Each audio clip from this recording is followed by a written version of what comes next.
నమస్తే, welcome to great Andhra. మనతో పాటు ఉన్నారు సీనియర్ పొలిటికల్ అనలిస్ట్ జిఆర్ మహర్షి గారు. నమస్తే సార్. నమస్తే అమ్మా. సార్, సుప్రీంకోర్టులో విచారణ జరిగింది లడ్డు వివాదంకి సంబంధించి. అయితే చంద్రబాబు నాయుడు ప్రభుత్వానికి అయితే అక్షింతలు వేసినట్లుగా తెలుస్తోంది.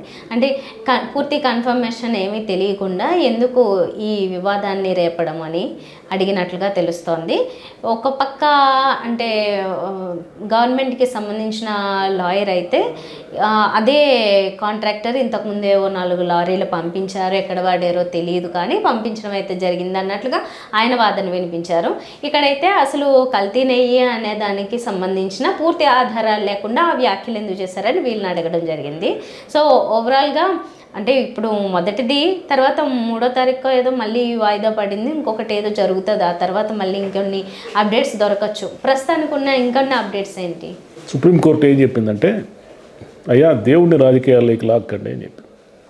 అదే అంటున్నారు. తిరుమల దేవుడు అనే అతను కోట్లాది మంది, భారతదేశమే కాదు మొత్తం ప్రపంచంలో ఉన్న హిందువులందరికీ కూడా ఆయన గొప్ప దేవుడు కాబట్టి ఆయన్ని పవిత్రమైన తిరుమలకు సంబంధించి రాజకీయాల్లోకి మీరు లాగద్దండి అనేది ఒకటి. 2, చంద్రబాబు నాయుడు గారికి ఆయన ప్రభుత్వానికి ఒక రకంగా ముటిక్కాయలు వేయడం లాంటిది. ఇది ఎలాగంటారా, కోర్టు ఏమడిగిందంటే, మీరే కదా ముఖ్యమంత్రి, మీరు 1-2 సార్లు నిర్ధారణ చేసుకోకుండా సెకండ్ ఒపీనియన్ కానీ ఇంకో ఏమిటో ఏదో రిపోర్టు, ల్యాబ్ రిపోర్ట్ వచ్చేసిందని ఆ ల్యాబ్ రిపోర్ట్లో నెయ్యిని ఏవో కొవ్వులు అవి ఇవి కల్తీ చేశారని ఒక ముఖ్యమంత్రిగా మీరు ఎలా మీడియా ముందు మాట్లాడతారు? అది కూడా 2 నెలల తర్వాత. అది ఒక క్వశ్చన్. మీరే ముఖ్యమంత్రిగా ఉండి మళ్ళీ మీరే సిట్టు దర్యాప్తు ఎందుకు వేశారు? మీరే ముఖ్యమంత్రిగా మీడియా ముందు ఇది జరిగింది కల్తీ అని చెప్పేశారు. జగన్ ప్రభుత్వము లడ్డూలో కల్తీ చేసింది అని మీరు స్టేట్మెంట్ ఇచ్చేసి మళ్ళీ దీన్ని విచారణ చేయిస్తాను అని అంటున్నారు. టీటీడీ ఈవో ఏం చెప్తున్నారు? అయ్యా లడ్డు ట్యాంకర్లు వస్తూ ఉంటాయి, నాణ్యత లేకపోతే తిప్పి పంపుతూ ఉంటాం, మేము కూడా అలాగే తిప్పి పంపాము, కల్తీ నెయ్యిని లడ్డూ తయారీలో మేము వాడనే లేదు అని ఆయన అంటున్నారు. ఇంకా వాడనే లేదు అన్న తర్వాత ఇంక మళ్ళీ క్వశ్చన్ ఏముంది? వాడేశారు, జగన్ ప్రభుత్వము అపచారం చేసేసింది అని అంటున్నారు కదా. సుప్రీంకోర్టు ఇవన్నీ అనలేకపోయినా వాళ్ళు స్పష్టంగా చెప్పిన 3 వాక్యాల్లో ఏమిటంటే, ఒక ముఖ్యమంత్రిగా ఉంటూ మీడియా ముందుకెళ్ళి మీరు లడ్డూలో కల్తీ జరిగిందని ఎలా చెప్తారు? మీరే చెప్పిన తర్వాత సిట్టు దర్యాప్తు ఎందుకు వేశారు? రాజకీయాల్లోకి దేవుడిని దయచేసి లాక్కు రావద్దండి. ఈ 3 స్టేట్మెంట్లు కూడా కూటమి ప్రభుత్వానికంటే చంద్రబాబు నాయుడు గారు దీన్ని ఒక రాజకీయం చేయాలనుకొని దీన్ని ఏదో గోల చేసేశారు కదా. ఇప్పుడు సుప్రీంకోర్టు చెప్పిన తర్వాత వీళ్ళు ఏం చేస్తారు? ఇప్పుడు జరగలేదు, కల్తీ లేదు, ఏమి లేదని క్లారిటీగా మాట్లాడేసిన తర్వాత లేదు జగన్ ఆయన పరిపాలన జరిగినంత కాలము కల్తీ లడ్డూనే జనం తిన్నారని చెప్తారు. ఏం చెప్తారు ఇప్పుడు?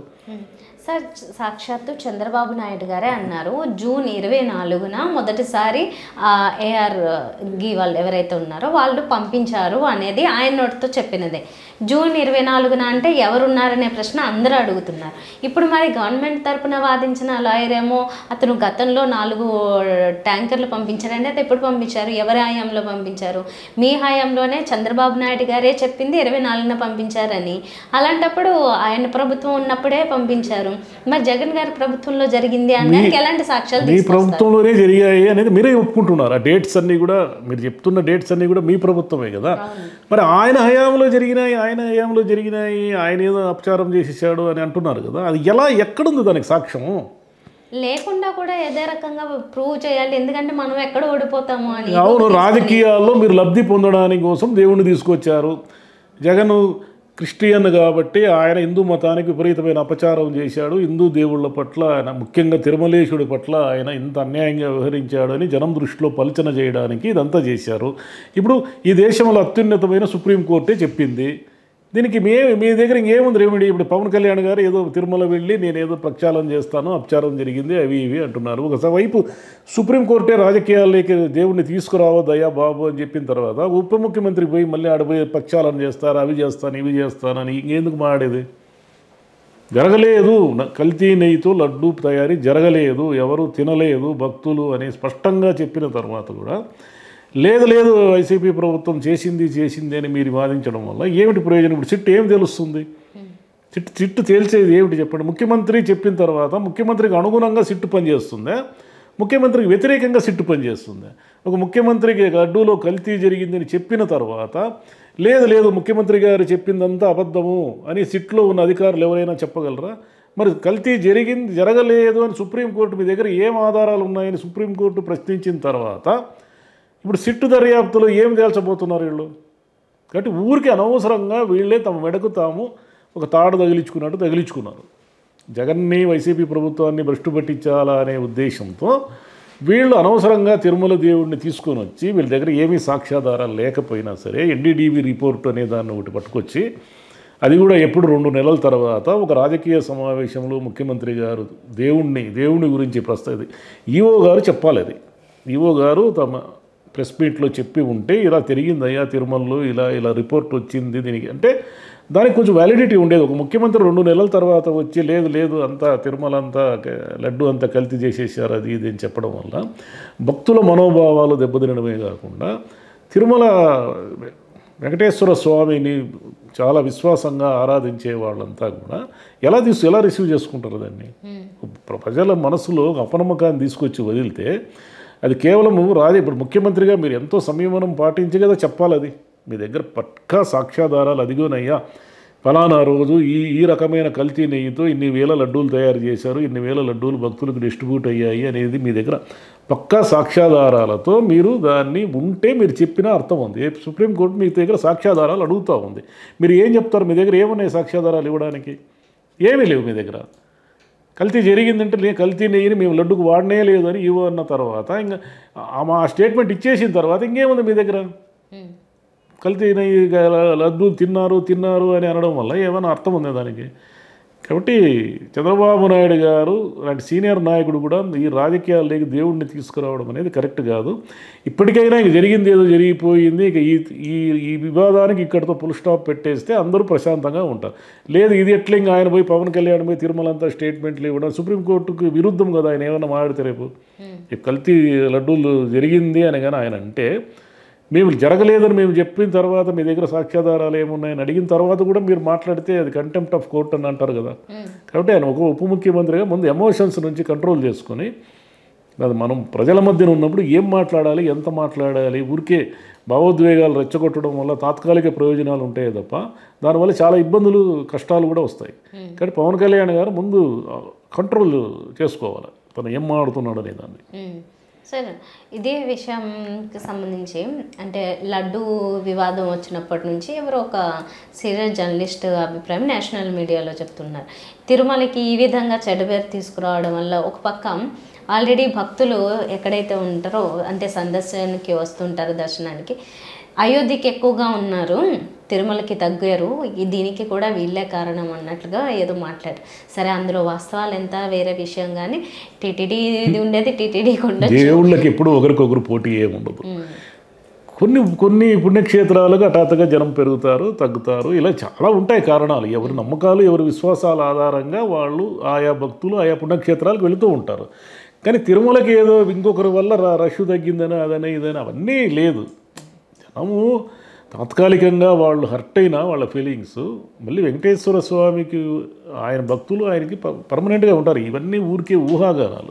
తిరుమలకు రష్ తగ్గిందని, తిరుమలలో అది జరిగిందని ఇది జరిగింది, అన్నీ ఊరికే ఊహాగానాలు. ఓవరాల్గా ఏంటంటే చంద్రబాబు నాయుడు గారి మార్పు రాజకీయం కాదు ఇది. ఇప్పుడు ఈయన ఇలాంటి పనులు చేయడం వల్లనే హైదరాబాద్ని కోల్పోయారు. ఇప్పుడేమో ఈ విధంగా పరువు తీసుకుంటున్నారని చెప్పి ఆయన చెప్పిండు కూడదు. అది ఆయనకి ఏమైనా అనుమానాలు ఏమైనా ఉంటే ఆయన దగ్గర ఉన్న సాక్ష్యాధారాలతో ఈవో గారు చెప్పి ఉంటే ఇలా జరిగింది గత ప్రభుత్వంలో అని చెప్పి ఉంటే దానికి ఒక ఇది వచ్చిండేది. ఇప్పుడు ఈయనే సిట్టు వేస్తారని ఈయన దగ్గర ఏమి సాక్ష్యాధారాలు లేక ఒక ముఖ్యమంత్రి అనవసరంగా పోయి వివాదంలో ఇరుక్కున్నట్టు కదా, రాజకీయ వివాదంలోకి అనవసరంగా పోయి ఇరుక్కున్నట్టు. అయితే సిట్ అనేది అందరూ ముందు నుంచి చెప్తున్న అభిప్రాయమే, ఇప్పుడు గవర్నమెంట్కి అనుకూలంగా కాకుండా ఇంకెట్లా ఇస్తుంది అని. మరి అలాంటి దాన్ని సుప్రీంకోర్టు ఇన్ కేసు నెక్స్ట్ వాయిదా టైంకి వీళ్ళు ఇచ్చేది ఏదైనా వాటిని పరిగణలోకి తీసుకుంటే అది ఎంతవరకు న్యాయం అన్నట్లుగా ఉండొచ్చు? ఏమున్నాయి వీళ్ళ దగ్గర ఏ సాక్ష్యాధారాలు లేవు. కల్తీ నెయ్యి జరగలేదని వాడలేదని మీరే చెప్తున్నప్పుడు ఇంకెక్కడి నుంచి తెస్తారు సాక్ష్యాధారాలు? అప్పుడెప్పుడు లాస్ట్ ఇయర్ వీళ్ళు కల్తీ నెయ్యి పంపించారంటే లాస్ట్ ఇయర్ కల్తీ నెయ్యి పంపించారనే దానికి మీ దగ్గర ఏముంది ఆధారము? నెయ్యి అనేది అది శాశ్వతమైన ప్రోడక్ట్ కాదు కదా. దాన్ని వాడుతూ ఉంటారు. అక్కడ స్టాక్ ఉండదు, స్టాక్ ఉండదు కూడా. అది అటువంటి ప్రోడక్ట్ని ఇది నాణ్యత లేనిది ఆ క్షణంలో నిరూపించాల్సిందే కానీ మీరు ఎప్పుడో జరిగిపోయిందని ఇప్పుడు నిరూపిస్తామంటే కూడా కుదరదు అది. కాబట్టి ఇప్పుడు ఊరికే అనవసరమైన ఇష్యూ ఇది. అంటే వైసీపీని మనం దారుణంగా దెబ్బ కొట్టేసినాము అని ఆలోచనతో చేసిన పని ఇది. ఇప్పుడేమో అది అటు ఇటు పోయి రివర్స్ అయ్యేటట్టు బూమరాంగ్ అయింది అంటున్నారు. కానీ ఆయన కొంతమంది నమ్మిన వాళ్ళు నమ్మేశారు. అంటే వీళ్ళ ప్రచారం కొంతవరకు అది సక్సెస్ అయింది. వాళ్ళు నమ్ముతారు, నమ్మని వాళ్ళు ఎలాగో నమ్మరు. నమ్మకం వల్ల ఇప్పుడు జరిగే తాత్కాలికంగా వాళ్ళ ఫీలింగ్స్ హర్ట్ అయినప్పటికీ తిరుమల వెంకటేశ్వర స్వామిని దర్శించుకోకుండా ఉండరు కదా, తిరుమలకు పోకుండా ఉండరు కదా. అంటే వైసీపీకి చేయాలి అనుకున్న డ్యామేజ్ అయితే కొద్దిగా జరిగిందనే అనుకోవాలేమో. ఎందుకంటే మొదట్లో చెప్పిన మాటను అందరూ నిజమేనేమో, అవును మేము అందరం ఇదే లడ్డు తిన్నామేమో. డ్యామేజ్ జరిగినా ఇప్పుడు అసలు ఏమీ జరగలేదు అనేది వీళ్ళకి ఇంకా డ్యామేజ్ కదా. అనవసరమైన నింద వేశారు అనేది ఇంకా డ్యామేజ్ కదా. కాబట్టి రాజకీయాల్లో ఒక్కొక్కసారి రాజకీయ ప్రయోజనాలు ఆశించి మతాన్ని దేవుడిని తీసుకొచ్చినప్పుడు చాలా ఇబ్బందులు కష్టాలు కూడా ఎదురవుతాయి. చూద్దాం సార్, మరి నెక్స్ట్ వాయిదాకి ఇంకేమి కొత్త ఆధారాలు ప్రవేశపెడతారో ఏమన్నా చూపించగలుగుతారా, లేకపోతే ఇక్కడితో తెగిపోతుందా అనేది? Thank you. థ్యాంక్ యూ అమ్మా.